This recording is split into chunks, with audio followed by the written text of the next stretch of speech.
How is it going, everyone? Welcome to another Microsoft Flight Sim 2020 video. Today we're in the Cessna 152 going over all the checklists that you will need to complete a flight in this great aircraft. Now, these checklists that I've created are based on the real thing, but again, please only use these in the simulator. Do not use these as a replacement for actual aircraft or pilot training. I have made a booklet as well that you can download on my Google site. The link is down in the description. It definitely helps with the immersion. That way you're not flipping through a screen or another screen on a second monitor or through an iPad or something like that. You just have a physical copy of it. Got a couple cool screenshots and performance data on there as well. So like I said, down in the description. Let's go ahead and get started though. We are spawned in here at Key West, and these checklists are designed to begin when the aircraft is immediately spawned in on the ramp. So we go ahead and check to make sure a couple of things are all set. Mainly the parking brake is set, which is in the on position. All the avionics are off, which they are, and the circuit breakers are all flush with the panel, which everything's good there. And we check to make sure our fuel valve is off, which it is. That's the before engine start checklist. Now we're going to go ahead and start the engine. So we make sure that our mixture is rich all the way in. Carburetor heat is pushed in, which is the cold setting. We can go ahead and turn on our master switch here, which is the alternator and battery switches combined. We go ahead and turn on our beacon and nav lights, which are right here. We turn on our fuel valve, which is right between the seats here. Then we can open our throttle a little bit. I usually do it about 25%, or like a quarter of an inch or an eighth of an inch or whatever, just to give us a little bit of gas when we start the engine.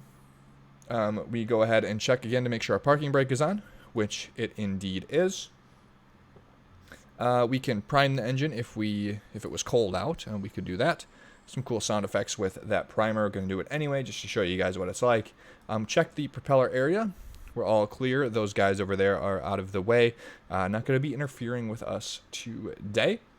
And then all we need to do is move the ignition into the start position and hold it until the engine fires, and we can release. And there we go. The engine's all started up. And once the engine's started, we move the throttle back to idle. We can then check our fuel level here, which we're good, about half a tank in each of them. We're good for our flight today. Check oil temp and oil pressure. We're good on that. Oil temp should heat up as we continue to go. Ammeter over here, we're charging. We're good there. The flaps are in the up position, 0 degrees. Radios and avionics, we would set those as needed. I'm not going to because I don't communicate with ATC on these videos. It's just extra talking that we don't need.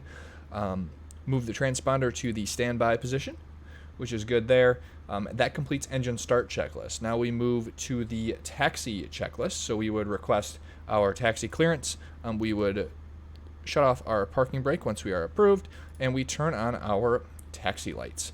And during taxi, we would go ahead and test our brakes to make sure that they are indeed functioning, as it's very important when you land to be able to brake and stop the aircraft, obviously. So I am just going to give them a quick test here, which we're good, and we can continue on to the runway. Or not onto the runway, to the runway threshold, and we're going to complete the engine run-up checklist then. You can do some of these things on the way, but I'm not going to do that. It's hard to multitask, to look over to my checklist and make sure I'm not crashing into anything, trying to make sure I'm being a responsible aviator, obviously, and I can focus on it a little better that way anyway. So we're going to go ahead right here to the threshold, bring ourselves to a stop, and then we can start the engine run-up checklist, which is down here. We're going to go ahead and set the parking brake. Make sure our cabin windows and doors are closed. Everything looks good to me in that regard. We check our flight controls to make sure everything is free and correct. Everything feels good to me. Elevator trim is set to the takeoff position, which we are good right here. About the 0.1, 0.2 degrees is what you want for takeoff trim. The flight instruments, we'd check those, we'd set those however we would need, depending on our departure, our route, a whole bunch of stuff like that. Now we're going to actually run the engine up. So we're going to throttle up to approximately 1700 RPM. All right. And we're going to let that stabilize there at about 1700. We're going to check the magnetos now. So we are going to check the right one first and hear and see a decrease in RPM. Down to about 1600 now. Make sure it's restored when we go back to both. And we're going to do the same thing with the left. The decrease and the increase, or the restoration, when we go back to both. And then we are going to do the same thing with the carburetor heat. Listen for the exact same thing and observe the same thing, the reduction in RPM, which we did. And the restoration, everything is good there. We check our ammeter again over there. We're good. And we check the suction gauge, which is right here. We're in the green, so we are good to go there as well. After that's complete, we can go ahead and bring our throttle back down to idle, so I don't have to yell so much. Our strobe lights, we can go ahead and turn on. The radios and avionics, we check to make sure that those are all set and ready to go. Transponder, we switch to altitude mode. The mixture we make sure is rich for takeoff, and we can then switch off our parking brake. And then we're going to move on to the takeoff checklist. You can request your takeoff clearance now. And then once that is approved, we can go ahead and flip off the taxi lights, flip on the landing lights. We can go ahead and set our flaps to 10 degrees, which I'm going to do that via my flight stick. Make sure carburetor heat is in the cold position. And then we can taxi out and line up onto the runway, or we're just going to keep it, give it a nice little roll, because we got that. The aircraft is completely configured for takeoff, so we're good there. Our takeoff speed, we're going to rotate at 50 knots airspeed. We're going to try and climb at 65 to 75 knots. That's the optimum climb speed. And then we are going to retract the flaps at greater than 60 knots, and when we have a consistent rate of climb. So we are full throttle now, waiting for that 50 knots to come across, and we can go ahead and pull back on the stick, get airborne, and we're shooting for that 65 to 75 knots for our climb rate. And we are good to bring our flaps up now as we are above 60 knots. And there we go. We are airborne. Now you can go ahead and check out the cruise checklist. It's pretty simple. Landing lights would come off above 10,000 feet. That's really the only thing. And you can also lean the mixture as well, so you're not burning so much gas.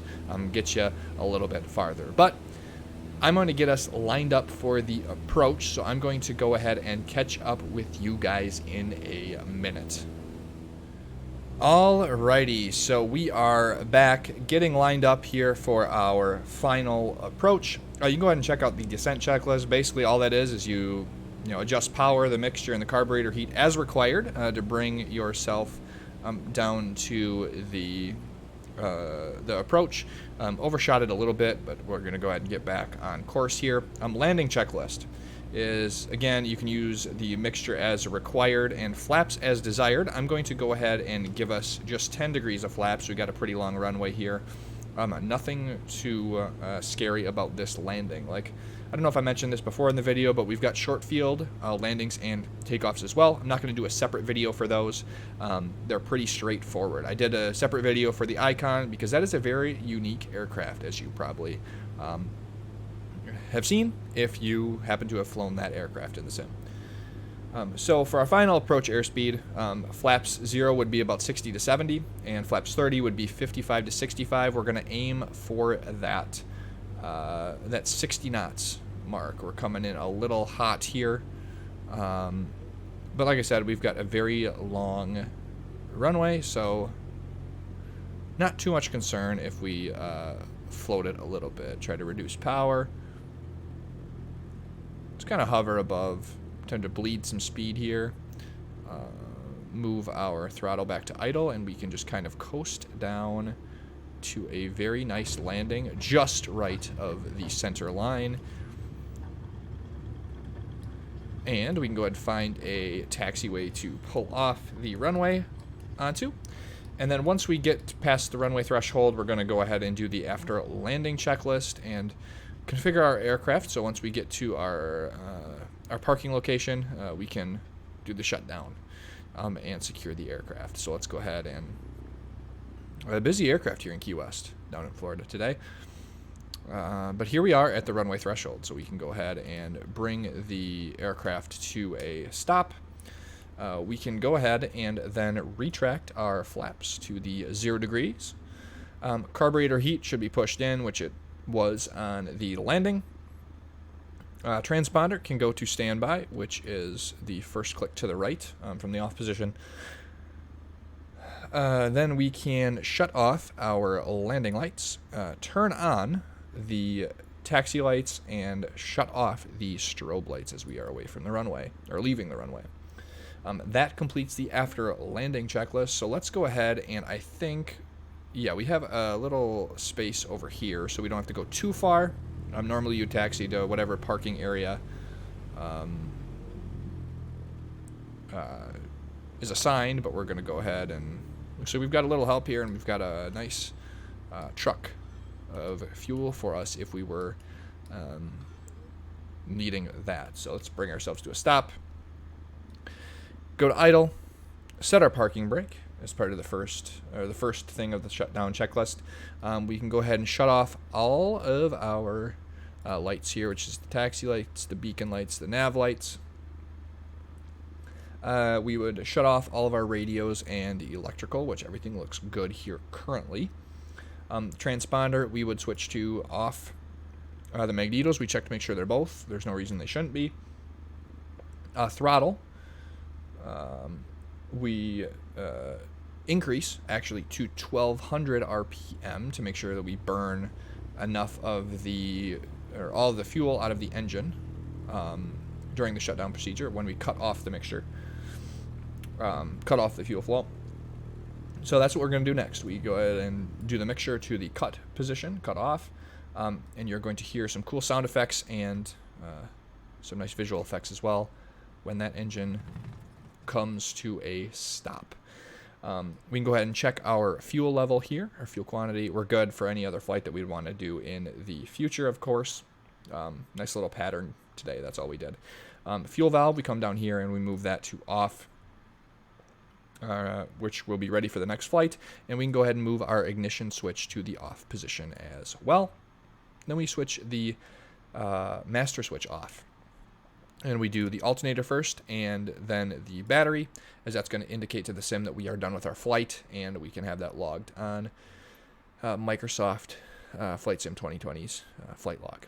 So I want to thank you all again for watching. I love doing these videos. I love the sim. I'm really looking forward to doing more guides like this, the checklist sort of videos. Plan on doing the 172 here pretty shortly, as the 172 and the 152 are very popular general aviation aircraft, as well as starting aircraft for a career mode add-on that I've been using currently, which is NeoFly. So as always, be sure to drop a like on the video if you enjoyed it. Drop a comment down below telling me which aircraft you would like to see next, as I'll try to prioritize those and get those out to you if there's a lot of support for a specific aircraft. But be sure to download the booklet as well. Put a lot of time and effort into those, make those look nice. It's really great to hear all the feedback from those. People are loving those. I'm going to keep making them, and they're always going to be free. I'm never going to charge for them. So, with that being said, I want to thank you all again for watching, and I'll catch you in the next video. This has been Rets, and I'll see you next time.